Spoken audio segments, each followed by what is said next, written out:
Deus,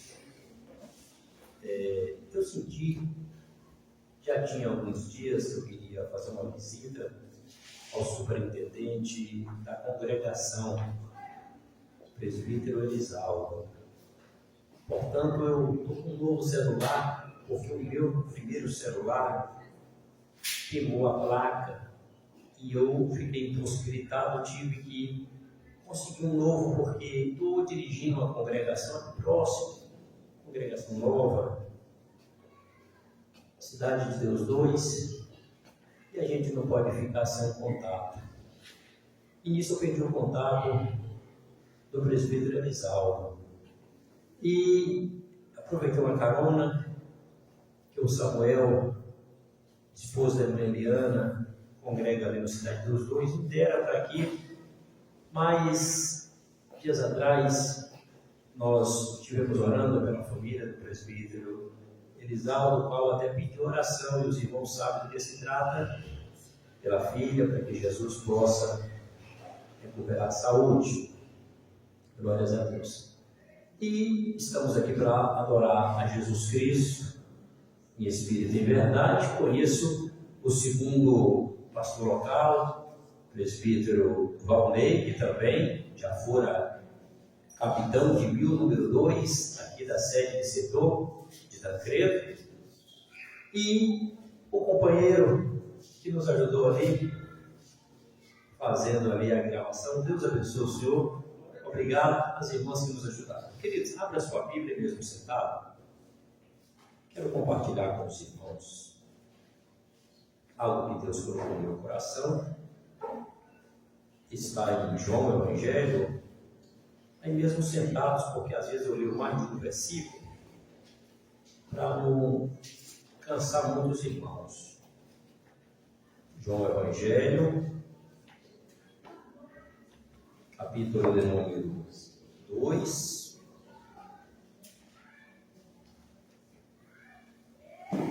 João Evangelho, capítulo de número 2, versículo de número 19. Jesus disse: derribai este templo, e em 3 dias o levantarei. E disseram, pois, os judeus: em 46 anos foi edificado este templo, e tu o levantarás em 3 dias? Aí você venha comigo no livro de Mateus, capítulo 27, versículo 51. Eis que o véu do templo se rasgou em 2, de alto a baixo. Marcos, capítulo de número 15,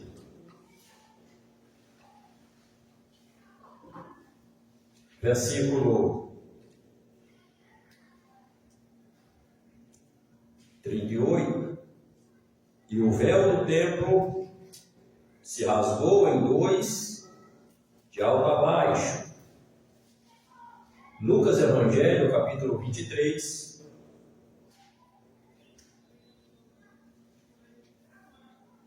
versículo de número 45. E escurecendo-se o sol, rasgou-se o véu do templo ao meio. Glória a Deus. Meus queridos, estes versículos que ora lemos, perceba que está falando a respeito do templo. A Bíblia diz que Jesus, ele nunca perdeu o culto. Jesus todos os dias estava no templo. Embora ele orava nos montes, tem muita gente que gosta de monte, mas nem sempre gosta do templo. Jesus estava todas as noites orando nos montes. Mas todos os dias ele estava no templo. Isso é a Bíblia que diz. A Bíblia diz que Jesus, todos os dias, ele estava no templo. O que Jesus fazia para estar no templo todo dia? É questão de Deus. Porque ele estava em todo lugar, mas não deixava de estar no templo. Templo fala de congregação, fala de congregar. Ele estava em Nazaré, estava na Judéia, estava em todos os lugares, mas ele não perdia culto no templo. Todo dia ele estava no templo. Ele chega no templo e encontra ali um covil de ladrões. Isso é a Bíblia que nós acabamos de ler aqui. João Evangelho, capítulo 2. Os amados percebam, se lê depois dos versículos 14, 15, 16, ou até antes dos versículos 13, 12, 11, 10, e até depois, a seguir, vai ver o texto que Jesus entrou no templo e ele encontrou pessoas ali. Não era que estavam trabalhando em prol do reino de Deus, eles estavam trabalhando, só não estavam trabalhando em prol do reino de Deus. Eles estavam vendendo bois, não é pecado vender. Estava vendendo pombos, não é pecado vender. Estava vendendo carneiros e cabritos e bodes, não é pecado vender. Só que eles não estavam vendendo em prol do reino de Deus. Eles estavam ali para roubar. Roubar o quê? Dinheiro? Não. Poderia até ser, mas não era. Eles estavam ali para roubar o culto. Como é que rouba o culto? É não adorando a Deus. É não, logicamente, devolvendo a Deus aquilo que, logicamente, é digno de dar a Deus. O culto em verdadeira adoração. Eu comecei a trazer a palavra, mas o pastor da igreja chegou e qualquer coisa eu já devolvo. O superintendente, o presbítero, Elisava. Glórias a Deus. E a Bíblia diz que Jesus, ele, vendo tudo o que estava acontecendo, ele não aceitou o que estava acontecendo e, logicamente, o culto tomou ali um novo destino, porque Jesus disse que a casa dele seria casa de oração, porque estava escrito que a minha casa, disse Jesus, será chamada casa de orações. Mas o que estava acontecendo ali é que não estava sendo na prática a oração, e não estava sendo na prática culto de verdadeiros adoradores. Ok, isso está falando sobre o templo. Que templo é esse? Esse templo que Jesus estava ali era conhecido na época como o templo segundo. Que templo segundo é esse? Conhecido de todos como aquele templo que fora feito por Zorobabel e aperfeiçoado pelo rei Herodes. Por quê? Logicamente teve que ser reedificado. A Bíblia diz que o primeiro templo foi edificado, conforme se registra em livro de Samuel, segundo livro de Samuel, capítulo 7. Um certo homem, pai de 22 filhos, pelo menos é o que está registrado em 1 Crônicas, capítulo 3, vai aparecer ali mais ou menos 21 filhos desse homem, e em 2 Crônicas 11, 18, vai aparecer mais um outro filho, depois você lê lá. Esse homem que tinha registrado na Bíblia os 22 filhos, ele desejou fazer o templo. Que homem é esse? Esse homem chamou o profeta Natã, ele era rei, e disse: profeta Natã, me deu um desejo de fazer uma coisa boa para Deus, porque eu moro em palácio, as madeiras da minha casa, as madeiras do meu palácio são as melhores madeiras, as madeiras de acácia, as madeiras de cedros, e a arca de Deus, que deveria estar num lugar melhor, está sendo habitada em cortinas, porque naquela época não existia templo, naquela época existia o tabernáculo. E esse profeta chamado Natã, ouvindo esse homem que se chamava rei Davi, falando coisas bonitas sobre o templo, o profeta nem orou direito e disse: ó rei, é de Deus, pode fazer o templo, rei, Deus é contigo, Deus está contigo nesse templo. E aí o profeta foi embora dormir, só que o profeta não conseguiu dormir, porque Deus fala com o profeta: eu não mandei você profetizar, eu não mandei você dizer que eu estava com Davi para fazer o templo. Ué, mas não é tudo que a gente fala que Deus está mandando? Lógico que não. Tudo que Deus está mandando, se eu estiver falando na Bíblia, é Deus mandando, porque está na Bíblia. Mas um ponto de vista e uma opinião nem sempre significa que é de Deus, significa que é a sua ou é a minha opinião.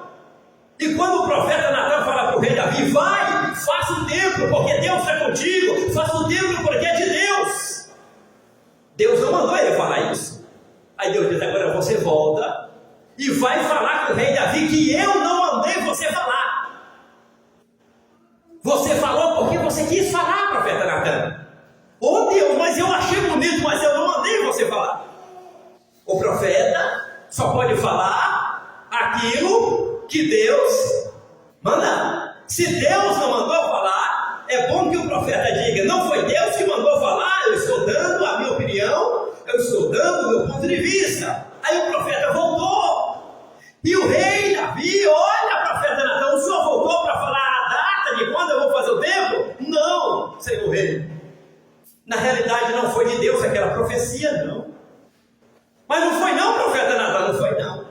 Eu falei para o senhor porque eu achei bonito que o senhor estava querendo fazer o templo, mas não foi Deus que mandou o senhor fazer o templo, não. Ao contrário, Deus mandou dizer que o senhor não vai fazer templo, porque o senhor guerreou mais de 40 anos e o senhor teve que matar muitos inimigos, e as suas mãos têm sangue nas suas mãos. O senhor não vai fazer o templo, tem muito sangue nas suas mãos.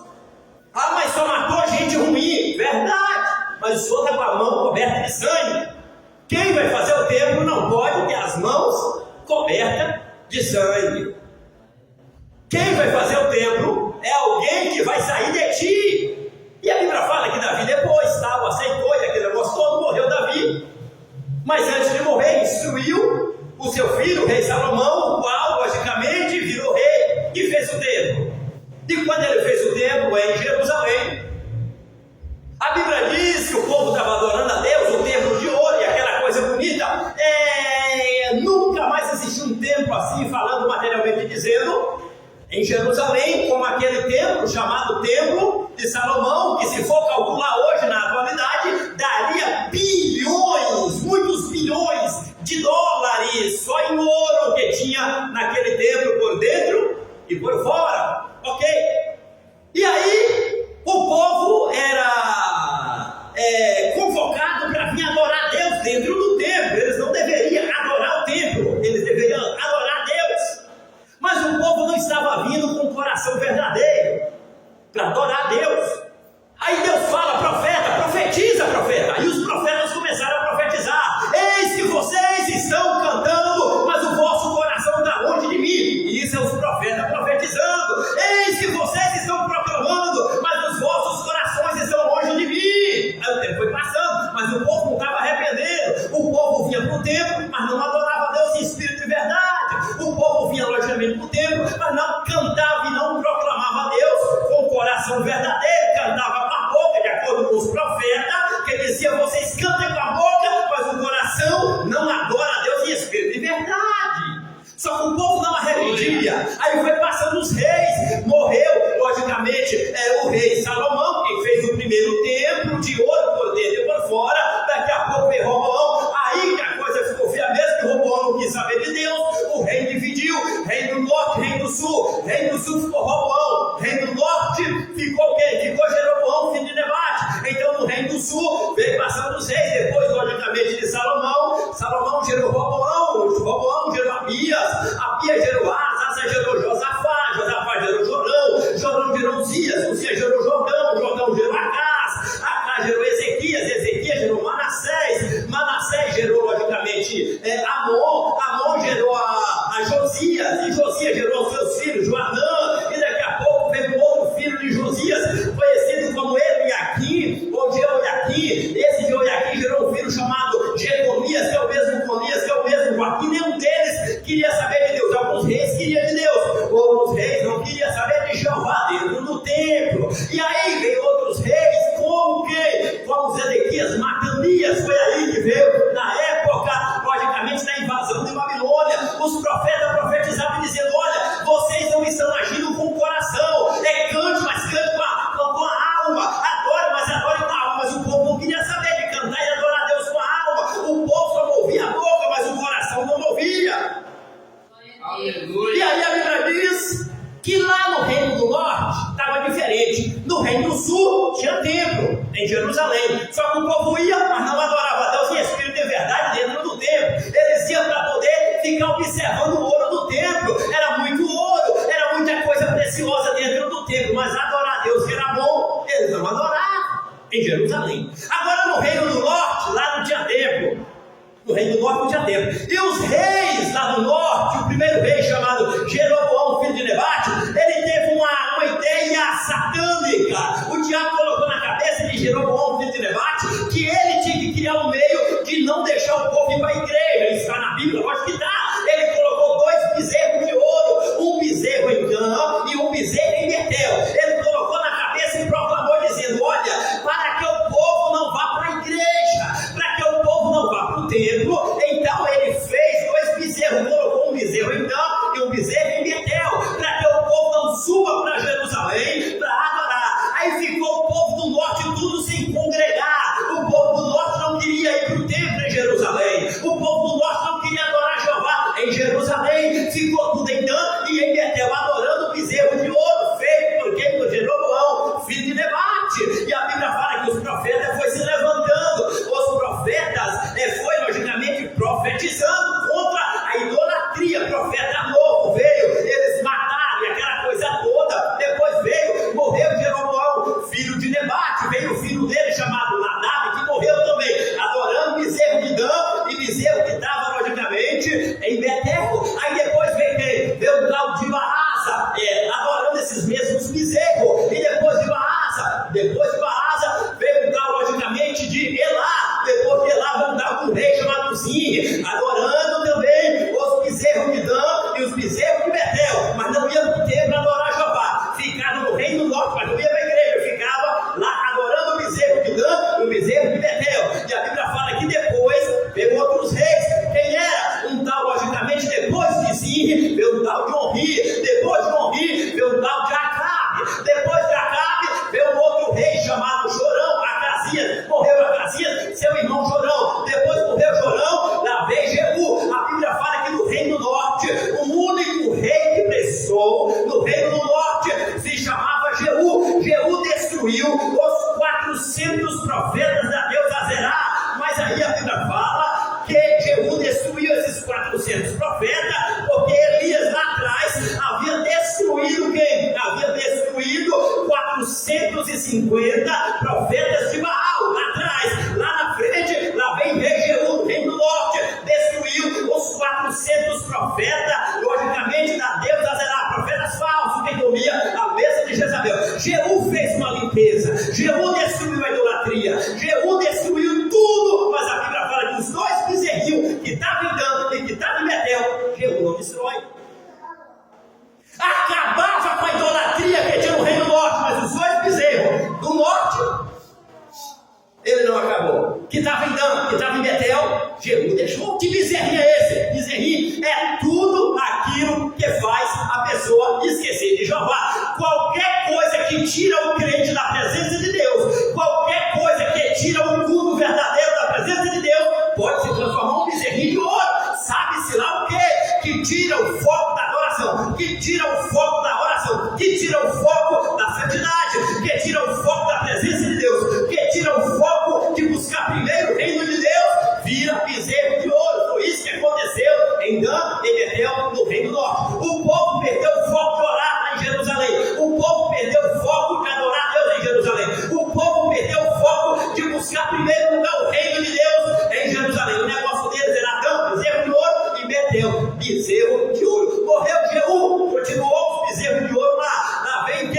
morre Jeú, lá vem Joacás, morre Joacás, lá vem Joás, morre Joás, lá vem Jeroboão 2, morre Jeroboão 2, vem quem? Vem um tal lá, logicamente, de Zacarias, morre esse tal de Zacarias, vem quem? Um tal lá, logicamente, chamado na Bíblia de Salum, filho, logicamente, de Jabes, morre esse Salum, filho de Jabes, vem um tal de Manaém, filho, logicamente, de Gadi, morre esse tal de Manaém, filho de Gadi, vem quem? Vem o outro conhecido como Pecaías, morre esse tal de Pecaías, vem quem? Um tal chamado Pega, filho de Remalias, morre esse tal de Pega, filho de Remalias, e lá vem quem? Vem um tal do último rei, do reino do norte, chamado rei Oséias. Eles não destruíram os dois bezerrinhos de ouro, deixou bezerrinho em Dan e deixou bezerrinho em Betel. Eles morreram todos, porque a idolatria acabou com a nação, a idolatria acabou com as famílias, a idolatria acabou com os casamentos, a idolatria acabou com a sociedade, a idolatria fez com que o rei Salmaneser, rei da Síria, e Tiglat-Pileser viesse e invadisse todo o território do reino do norte e levasse todo mundo para a escravidão. E aí acabou as 10 tribos de Israel,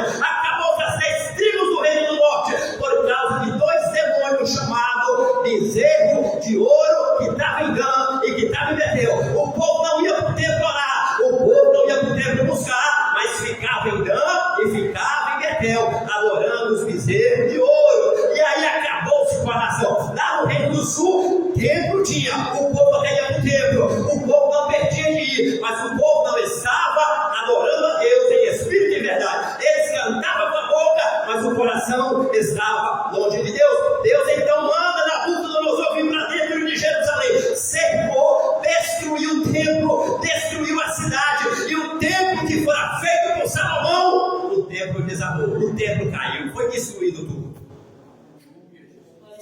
E aí agora? Isso foi no ano 586 a.C. 76 anos depois, já tinha se levantado rei Ciro, rei da Pérsia, que deu ordem para fazer o templo, até que começaram os fundamentos do templo. Morreu Ciro, levantou-se o tal de Cambises, morreu Cambises assassinado por um tal de Esmerde, que a Bíblia chama esse rei de Artaxerxes, não era o Artaxerxes verdadeiro, lá das épocas de Esdras, não, era um Artaxerxes, que logicamente a Bíblia só chama ele de Artaxerxes, mas lá na história ele é conhecido como Esmerdes. E aí, alguns inimigos se levantou contra a obra. Que inimigos são esses? A Bíblia dá nome, citar rapidinho aqui. O nome de um deles, Bislão. O nome de outro era conhecido como Mitredate. E o nome do terceiro, a Bíblia chama ele de Taberel. E depois tem um tal de Reum, chanceler, comandante. E depois um tal de Sinzai. Foi lá e escreveu para o imperador e disse: olha, o povo está fazendo o templo que Ciro, rei da Pérsia, décadas atrás, mandou fazer. O povo continua trabalhando, esse povo não pode continuar fazendo o templo. Aí esse imperador lá, chamado de Esmerde, que a Bíblia chama esse imperador de Artaxerxes, fez uma carta dizendo: manda esse povo parar de fazer a obra, não pode fazer mais a obra, acabou de fazer a obra. Aí chegou o comandante, chegou a cavalaria, chegou os exércitos e disse lá para quem? Para Zorobabel, disse também para Josadac, disse lá também para o sumo sacerdote Josué: para a obra. E os profetas que profetizaram, Ageu, Zacarias, que profetizou que era para fazer a obra, agora tem que parar. Por quê? Porque o imperador disse que era para parar. Aí depois o imperador dá a ordem, parou a obra. Aí dias depois Deus levanta os mesmos profetas, profeta Ageu, profeta Zacarias, no capítulo 5, logicamente dizendo: olha, o imperador disse que é para parar a obra, mas o Deus celestial manda dizer que é para fazer a obra, pode fazer a obra. Aí começaram a fazer a obra novamente, e a obra deu sequência. Que obra é essa? Fazendo o templo novamente. A Bíblia fala, logicamente, aí se levantou dois governadores, um tal de Potenai e um tal de Setapozenai. Foi lá diante do outro imperador que agora estava no trono, que se chamava Dario, o Persa, não é aquele Dario da época do profeta Daniel, não. É um outro rei Dario, chamado Dario Grande, o Persa. O Dario da época de Daniel era Dario o Medo. O outro Daniel, ou seja, o outro rei Dario, era chamado Persa, das épocas, logicamente, de Esdras e Neemias. A Bíblia fala que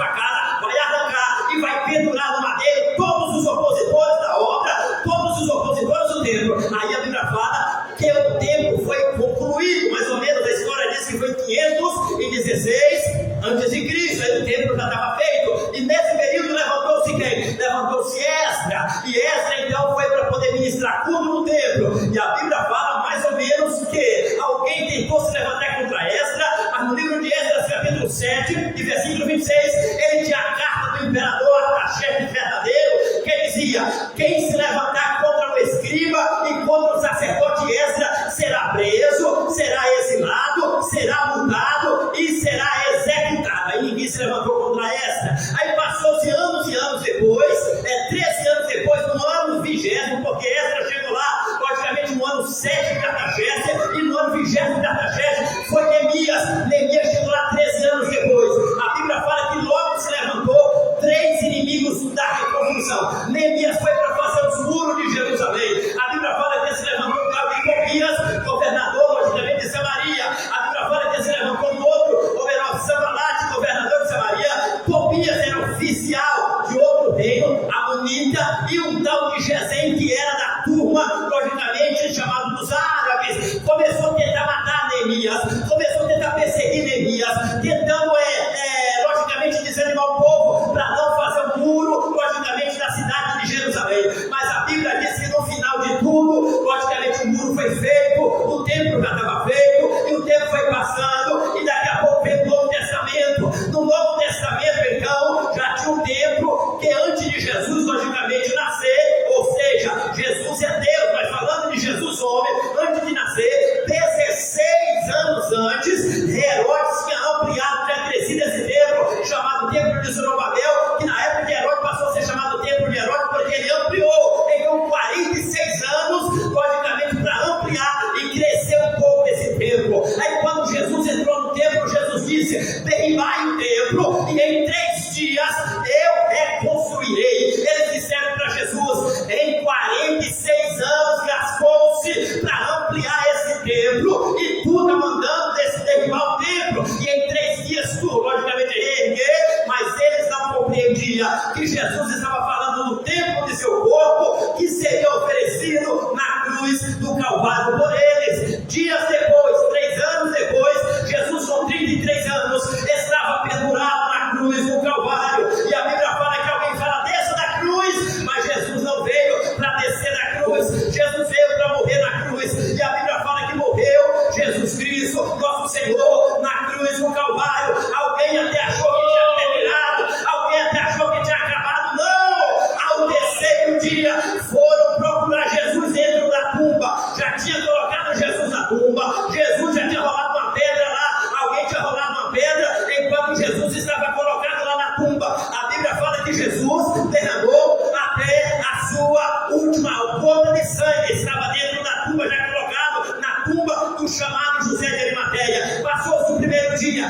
alguém logicamente achou que tinha acabado. O segundo, ao terceiro dia, levaram perfume, levaram doente, achando que ia ungir um corpo do defunto, mas quando chegaram lá, 2 anjos sentados sobre a pedra disseram: ele não está mais aqui, Jesus já ressuscitou. Jesus ficou 40 dias na terra, ensinando e mostrando sinais e maravilhas, e depois dos 40 dias, Jesus subiu acima de todos os céus, assentou-se à direita de Deus, e vai vir para levar a igreja no arrebatamento. Deus nos abençoe. 10 para as 9.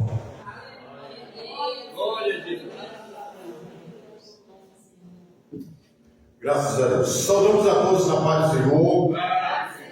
Quero agradecer ao presbítero Valnei por estar na direção do trabalho, ao pastor Fabiano, que trouxe a mensagem, Deus continua abençoando. Estava na central, na reunião de membros, e cheguei um pouco para chegar ainda no tempo do culto. Queridos irmãos, os avisos: amanhã às 17 horas, nós temos Santa Ceia na central e em todas as congregações. Às 17 horas da manhã, nós estamos aqui. Eu queria pedir aos irmãos que chega um pouco antes para orar, para o Senhor, botar no grupo. Hoje praticamente todos os irmãos estão aqui presentes. e para que a gente possamos estarmos em cima do horário terminar. Começa às 17, nosso horário terminar às 19, mas se puder terminar antes, nós terminamos antes, para a glória do nome do Senhor.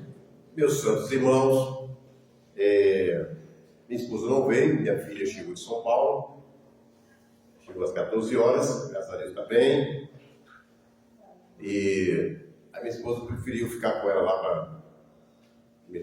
Não tinha visto ela ainda, chegou ela às 6 horas do trabalho, com as 2 horas do quarto. Por isso ela não está presente. Queridos irmãos, é domingo, pela manhã, vamos estar aqui para a Grande Escola Bíblica Dominical. Venha todos, os caras. Os irmãos observaram? Acho que está ali dentro. Valeu, dá para mim, veja que tem umas cadeiras ali dentro. Tem umas cadeiras ali. Se tiver lá atrás para mim. Eu quero falar com os irmãos que no dia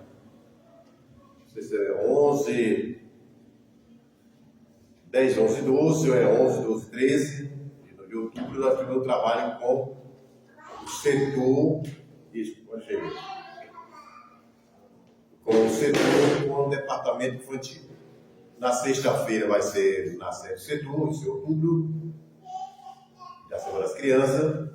No sábado, as crianças do setor vão estar ali no espaço, ali no universitário, as crianças e as tias. E domingo, pela manhã, nós estamos aqui com a escola festiva com todas as crianças, local e os convidados, que as crianças que não são cristãos, crianças e pré-adolescentes. Domingo à noite, nós continuamos aqui com o nosso departamento.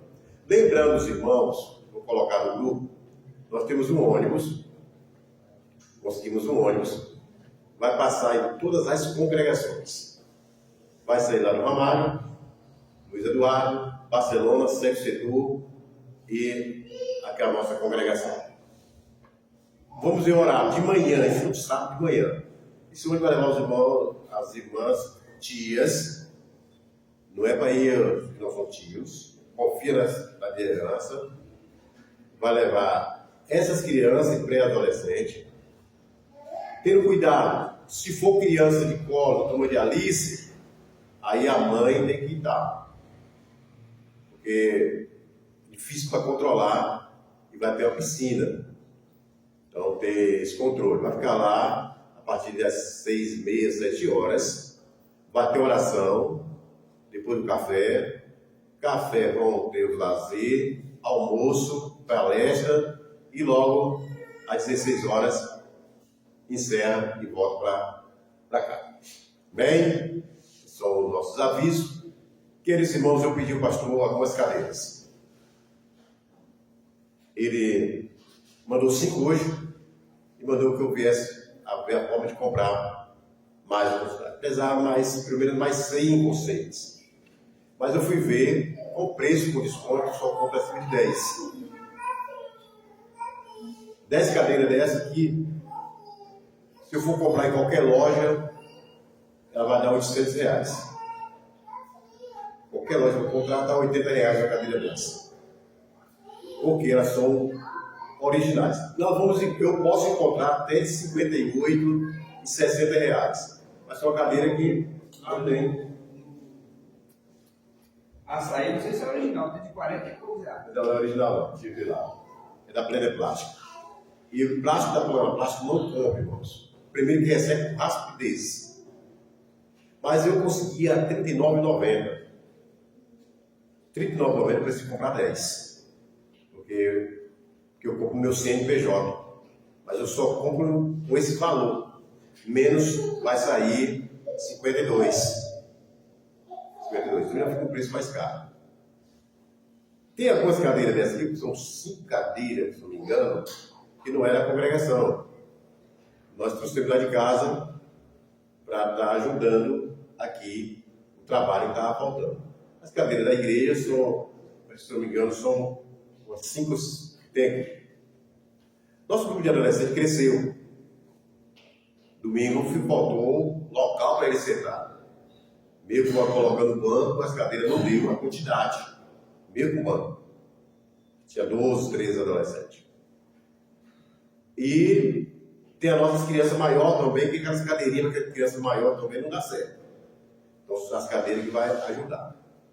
Então, eu peço aos irmãos que orem para a gente comprar, aí nesse mês, as cadeiras que faltam.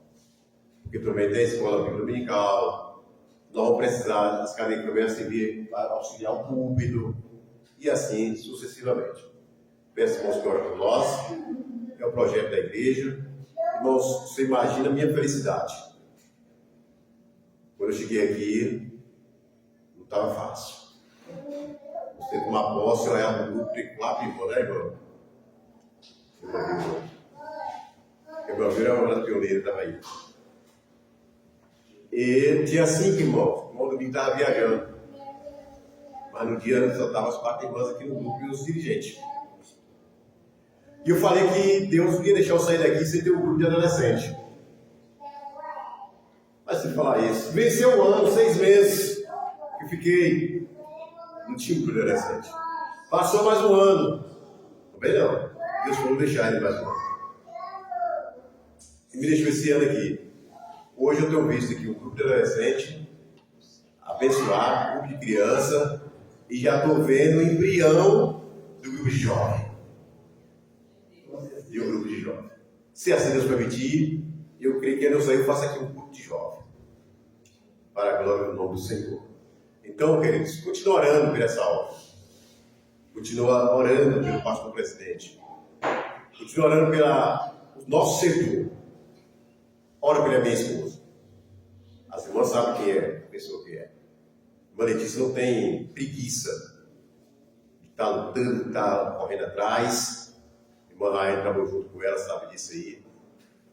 Na presença eu não falo não para não encher a bola demais e esconder. Então na ausência eu falo, eu admiro aquela mulher. Deus colocou do meu lado para ser realmente a minha companheira como obreira da casa de Deus. E isso não é eu que estou falando. Fiquei feliz hoje. Quando eu liguei para o capitão de mil, para a administração, conversando com ele, ele falou: rapaz, eu quero lhe parabenizar em nome da sua esposa, pela agilidade dela. Minha esposa não é coordenadora do setor, mas ela é líder das crianças aqui. Mas jogaram ela até para resolver a questão do setor nesse trabalho. E ela vai, ela corre atrás. Acabada, cansada, morrendo, mas está. Isso só Deus para fazer isso. Pela vida dela, eu não oro por Letícia, para que Deus venha abençoar cada dia mais. Abrir as portas do céu para ela ser mais abençoada. Porque ela sendo abençoada, eu sou abençoado junto. Para a glória de Deus. Deus abençoe, vamos colocar os seus pés. Muito obrigado, pastor Fabiano. Deus abençoe. Obrigado, companheiro. Nós estaremos orando, agradecendo ao Senhor. Essa oração, eu não sei se eu posso. Vamos orar por ele em bondade, porque hoje ele está ficando mais jovem. Oh, glória! Adolescente ainda, né? Joelho aqui, né? Joelho aqui na frente. Essa é uma oração de joelho. Ponto orativo. Pedindo ao Senhor que venha dar muitos anos de vida, saúde. E que se continue sendo essa pessoa cooperadora da obra do Senhor. Bem, vamos orar. Santo Deus, soberano Pai, Pai de nosso Senhor e Salvador Jesus. Neste momento, Senhor, eu te glorifico e te agradeço por esta oportunidade de estar aqui na tua presença. Eu tenho participado do culto, Jesus. Te agradeço por essa igreja, Senhor. Te agradeço por cada um dos teus filhos. Neste momento te peço, Senhor Deus, que esteja as tuas mãos santas sobre o companheiro de ativo, Senhor. Meu Deus, repreenda toda a enfermidade, mas que nesta noite o Senhor enche de alegria, por mais passar de um ano de vida na sua santa presença. Construindo saúde, felicidade, do lado da sua digníssima esposa. Senhor, abençoe o teu servo. Eu, cada ano, seja debaixo da tua santa mão. Deus fique conosco e nos despede em paz. É o que nós pedimos e agradecemos em nome de Jesus. Levanta as nossas mãos. Vamos lá. Vamos a bênção apostólica. Amanhã, às 17 horas, estamos aqui. Que a graça de nosso Senhor Jesus Cristo, o grande amor de Deus e nosso Pai, e a santíssima consolação do Espírito Santo, seja toda a amada igreja, abençoe a nossa família, a nação brasileira, e todos que cantando digam.